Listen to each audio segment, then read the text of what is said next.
तो ये लेक्चर जो है BA first year second semester के बच्चों के लिए, जिसमें उन्होंने फोर्थ यूनिट में साइकिल ऑफ इरोजन यानी अपरदन चक्कर जो है उसके बारे में हम बात करेंगे आज। तो अपरदन चक्कर जो है वो W.M. डेविस ने 1899 में दिया था, और उसने डेविस महोदय ने ये हमें बताने की कोशिश समझाने की कोशिश की थी कि किस प्रकार से जो है एक भूखंड पहले ऊपर उठता है और धीरे धीरे वो इरोजन और वेदरिंग के कारण क्या है एक समतल मैदान या एक पेनी प्लेन में चेंज हो जाता है। तो इस प्रकार से डेविस ने क्या है एक भूखंड जो है उसके डिफरेंट स्टेज के अंदर डेवलपमेंट है उसके प्रोसेस को एक्सप्लेन किया है। तो डेविस महोदय ने जो है इसमें तीन महत्वपूर्ण बातें कही है, जिसको हम टीर ऑफ डेविस बोलते हैं। और डेविस ने कहा है कि किसी भी रीजन के अंदर जो भी भूखंड जो है या जो इरोजनल जो प्रक्रिया है या उसके जो लैंड डेवलपमेंट के डिफरेंट स्टेजेस जो है मुख्य रूप से तीन चीज़ों से प्रभावित होती है। एक है संरचना, यानी जिसको हम बोलते हैं स्ट्रक्चर। स्ट्रक्चर से मतलब इसमें हमारा इस बात से है कि उस रीजन में रॉक टाइप किस प्रकार का है, रॉक वहाँ फॉल्ट है, फॉल्ट है, ज्वाइंट है, स्लोप है, इस प्रकार उस उन्होंने सबको क्या स्ट्रक्चर में शामिल किया है। उसकी परमेबिलिटी क्या है, उसकी हार्डनेस क्या है, ये सारा ये सब जो चीज़ें हैं जो है उसमें उन्होंने क्या किया है, उसने स्ट्रक्चर में शामिल किया है। जबकि प्रोसेस में क्या है, प्रोसेस में कोई भी रॉक जो है वो किस प्रक्रिया के द्वारा क्या है उसका अपरदन होता है, उसको उन्होंने जो है प्रोसेस या प्रक्रिया में शामिल किया है। तो इसमें वो प्रोसेस जो है जो बाह्य जो फोर्स जो बल जो है वो लगातार अर्थ पे काम करते हैं, वो जो डिफरेंट जो उठे हुए भूभाग जो है उसको अपरदन वहाँ करते रहते हैं। तो इसमें वो रिवर के द्वारा हो सकता है, सी वेव्स हो सकता है, ग्लेशियर हो सकता है। तो उसने किस प्रक्रिया के द्वारा जो है यानी अपक्षय और इरोजन का प्रक्रिया जो है किस माध्यम से हुआ है। और इसके बाद टाइम टाइम जो है implies stage of which the cycle. तो यानी डेविस महोदय जो है जो सबसे महत्वपूर्ण बात जो उनकी है वो है कि किसी भी लैंडफॉर्म जो डेवलपमेंट होता है वो डिफरेंट टाइम पीरियड में डिफरेंट स्टेज से होकर गुजरता है। तो उन्होंने किसी भी लैंडफॉर्म को उसके ऊपर उठने यानी उसके अपलिफ्टमेंट से लेकर के और उसके पेनी प्लेन तक कन्वर्ट होने के लिए तीन स्टेज में उन्होंने उसको डिवाइड किया है। तो पहली है यूथफुल स्टेज, दूसरी है मैच्योरिंग स्टेज और तीसरी है ओल्ड स्टेज। तो यूथफुल स्टेज के अंदर क्या है कि जब सबसे पहले जो है जब कोई भी लैंडफॉर्म जो ऊपर उठता है और और ऊपर उठने के बाद उसके ऊपर इरोजनल प्रोसेस शुरू होता है। तो जब डेविस ने कहा था कि जिस टाइम कोई रिवर जो है कोई भूखंड ऊपर उठता है, ऊपर उठने के बाद उसमें कुछ रिवर की उत्पत्ति होती है और वो रिवर क्या कर वहाँ स्लोप तेज होता है, इसीलिए क्या करती है वो रिवर क्या करती है वर्टिकल इरोजन करती है यानी ऊर्ध्वाधर अपरदन क्रिया करती है, जिसके कारण वैली जो है यानी घाटी जो है लगातार गहरी होती जाती है। मैं आपको यहाँ एक ये डायग्राम इसके माध्यम से समझाता हूँ कि ये दो पहाड़ियाँ हैं और यहाँ ये जो है ये इसके बीच की जो वैली जो है यानी इसके बीच में जो है ये नेरो है यानी तंग संकरी है। और यहाँ जब स्लोप अधिक होगा तो यहाँ जो रिवर इस रीजन से बहेगी वो क्या करती है यहाँ पे मुख्य रूप से वर्टिकल इरोजन करती है यानी घाटी को गहरा करती है। इसकी साइड की जो दीवारें जो वाल्स जो है वेले की उसके ऊपर अपरदन नहीं करती है। तो ये यूथफुल स्टेज होती है। और यूथफुल स्टेज के अंदर मुख्य रूप से जो नंबर ऑफ रिवर्स जो होती हैं वो बहुत कम होती है, स्लोप जो है वो स्टीप होता है और यह मुख्य रूप से वी शेप्ड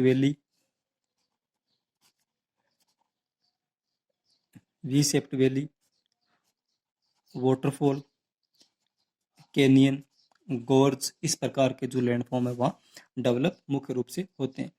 और इसके इस दौरान एक मुख्य प्रक्रिया होती है जो है रिवर कैप्चरिंग।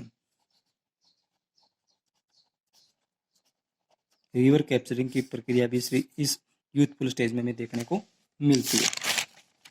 फिर जब हम सेकंड स्टेज में आते हैं तो वहाँ ये एक डायग्राम है यूथफुल स्टेज का, इसमें देखते हैं कि ये एक पर्वतीय रीजन है जहाँ इसकी वैली। तो यहाँ फर्स्ट स्टेज के अंदर क्या होता है कि अपर जो हिस्सा जो होता है यानी ये कोई पर्वत है और इसका जब यूथफुल स्टेज में होता है तो यहाँ इसके पीक के ऊपर इस रीजन के अंदर क्या है इरोजन लगभग नए के बराबर है। और जबकि मुख्य रूप से इरोजन क्या है इसकी घाटी में होता है और घाटी लगातार गहरी होती है। तो ये इस प्रकार देख सकते हो कि यहाँ इस रीजन के अंदर यहाँ इसकी जो इरोजन प्रोसेस कम होता है और यहाँ घाटी लगातार गहरी होती जाती है। इस डायग्राम से भी आप समझ सकते हो, ये एक पर्वत है और एक ये भी पर्वत है। इसके बीच में ये घाटी क्या है, संकरी है। और यहाँ यूथफुल स्टेज में इसके ऊपरी हिस्से में जो है वहाँ पे इरोजन नहीं होता है और ये इरोजन सिर्फ इसकी घाटी में होता है। इसके कारण घाटी लगातार गहरी होती जाती है। और इस सेकंड स्टेज के अंदर क्या आता है कि रिवर की जो पहाड़ी का ऊपरी हिस्सा जो है, यानी उस लैंडफॉर्म का ऊपरी हिस्सा, यहाँ इरोजन प्रोसेस शुरू होता है। क्यों?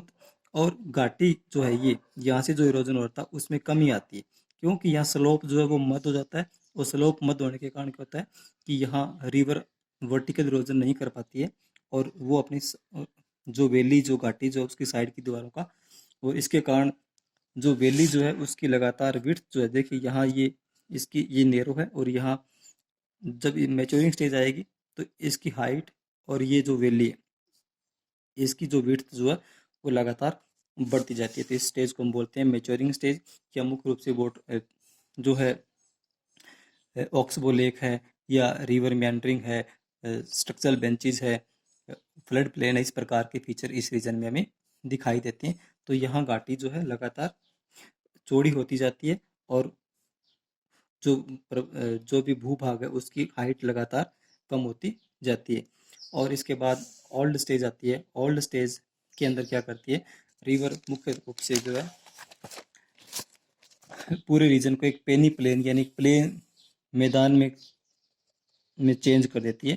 पर उस मैदान में उसको हम बोलते हैं वृद्धावस्था यानी ओल्ड स्टेज। पर यहाँ उस मैदान में कहीं कहीं हार्ड रॉक्स होती हैं जिनका क्या है, इरोजनल प्रक्रिया के दौरान या अपक्षय के दौरान क्या उनका अपर्दन नहीं होता है। तो ये जो अपर्दन नहीं हुआ, जो कुछ आइलैंड से या द्वीप से जो प्लेन एरिया में दिखाई देते हैं हार्ड रॉक्स के, उसको डेविस ने मोनालॉक्स बोला है। और तो ये भी एक एग्जाम में आपके महत्वपूर्ण क्वेश्चन होता है कि मोनालॉक्स क्या होता है। तो डेविस जो पूरा रीजन जो एक प्लेन एरिया में कन्वर्ट होता है, डेविस ने इसको पेनी प्लेन का नाम दिया है, पेनी प्लेन का नाम दिया है। तो ये भी आपके लिए एक महत्वपूर्ण एग्जाम में पूछा कि पेनी प्लेन क्या होता है। तो आप इसको भी समझ सकते हो कि पेनी प्लेन क्या होता है और मोनालॉक्स क्या होता है। तो मोनालॉक्स क्या है कि पेनी प्लेन के अंदर जो हार्ड रॉक्स होती है जिनका इरोजन नहीं होता है और वो दिखाई देते हैं, एक द्वीप की बात दिखाई देते हैं, उसको हम क्या बोलते, डेविस ने क्या कहा था, मोनालॉक्स कहा था। और पेनी प्लेन क्या है, जब कोई भी ऊपर उठा भाग इरोजनल और अपक्षय की प्रक्रिया के द्वारा क्या है एक समतल मैदान में परिवर्तन होता है, तो उसको डेविस ने क्या कहा था, पेनी प्लेन की संज्ञा दी थी। तो इस प्रकार हम इसको समझ सकते हैं। तो डेविस ने जब ये थ्योरी दी थी तो डेविस ने एक कल्पना की थी, या जिसको हम बोलते हैं परिकल्पनाएं बोलते हैं, या हाइपोथेसिस या अजम्पशंस बोलते हैं। तो डेविस ने कहा था कि ये जो थ्योरी जो है, डेविस ने कहा था कि कोई भी भूखंड जो है या कोई भी इरोजनल प्रोसेस जो है तब तक शुरू नहीं होता तब तक कोई लैंडफॉर्म का उठाव या अपलिफ्टमेंट जो है कंप्लीट नहीं होता है। तो डेविस की कल्पना जो परिकल्पना थी उसमें कहा था कि पहले जो है अपलिफ्टमेंट जो है यानी उठाव जो है वो पूर्ण होता है और उसके बाद ही उस भूभाग के ऊपर क्या इरोजनल प्रोसेस शुरू होता है। और ये जो उसकी एजम्पशन थी, जो परिकल्पना थी डेविस की, वही इसकी सबसे बड़ी कमजोरी या उसको क्रिटिसाइज इस परिकल्पना को हुआ था। क्योंकि कभी भी जो है कोई भूभाग, डेविस का मानना था कि कोई भूभाग बड़े शॉर्ट पीरियड ऑफ टाइम यानी बहुत कम समय में ऊपर उठता है और उस दौरान उसके ऊपर किसी प्रकार का इरोजनल प्रोसेस नहीं होता है। जबकि एक्चुअल या वास्तविक में ऐसा नहीं है कि कुछ भूखंड जो है वो बहुत धीरे धीरे ऊपर उठते हैं और उसके ऊपर जैसे ही वहाँ अपलिफ्टमेंट से होते हैं उसको इरोजनल प्रोसेस शुरू हो जाता है।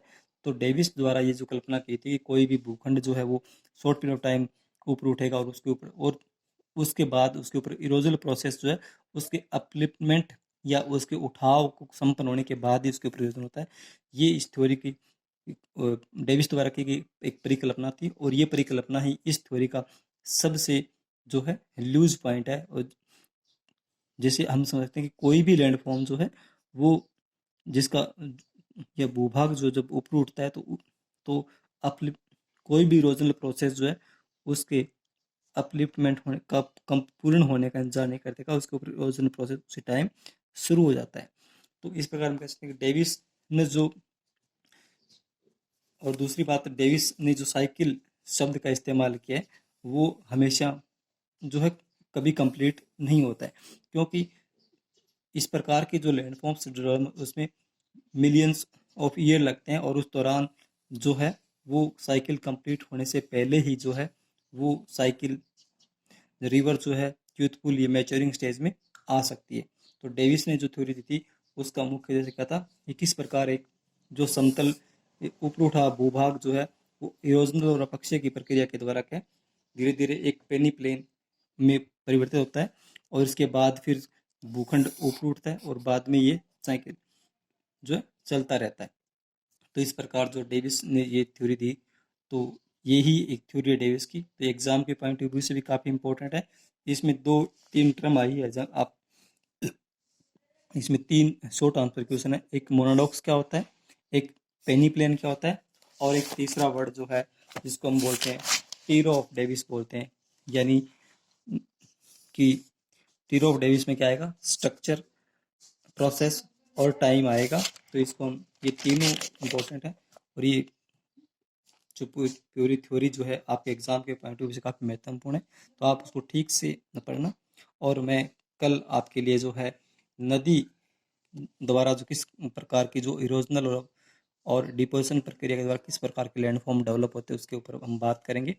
तो कल ठीक लगभग 4 बजे के आसपास आपको ये लेक्चर फिर मिल जाएगा। तो आप रेगुलरली जो है आप मेरे लेक्चर जो है उस पर यूट्यूब चैनल पे, या फिर आपके जो है व्हाट्सअप ग्रुप जो है फर्स्ट ईयर का, और एक कॉलेज का जो है कॉलेज स्टडी ग्रुप के नाम से एक लेक्चर व्हाट्सअप ग्रुप है, उसमें मैं इसको डाल दूंगा। और आप सब बच्चे जो है एक दूसरे का इसको शेयर किए करें, ताकि आप इसको ठीक से समझ सकें। और इसमें किसी भी प्रकार की दिक्कत आपको है, आपको समझ नहीं आ रहा है, तो आप मुझे जो है व्हाट्सएप ग्रुप में लिख सकते हैं कि, तो मैं आपका आंसर जो है या आपका रिप्लाई जो है वो डेफिनेटली मैं करने की कोशिश करूँगा। Thank you.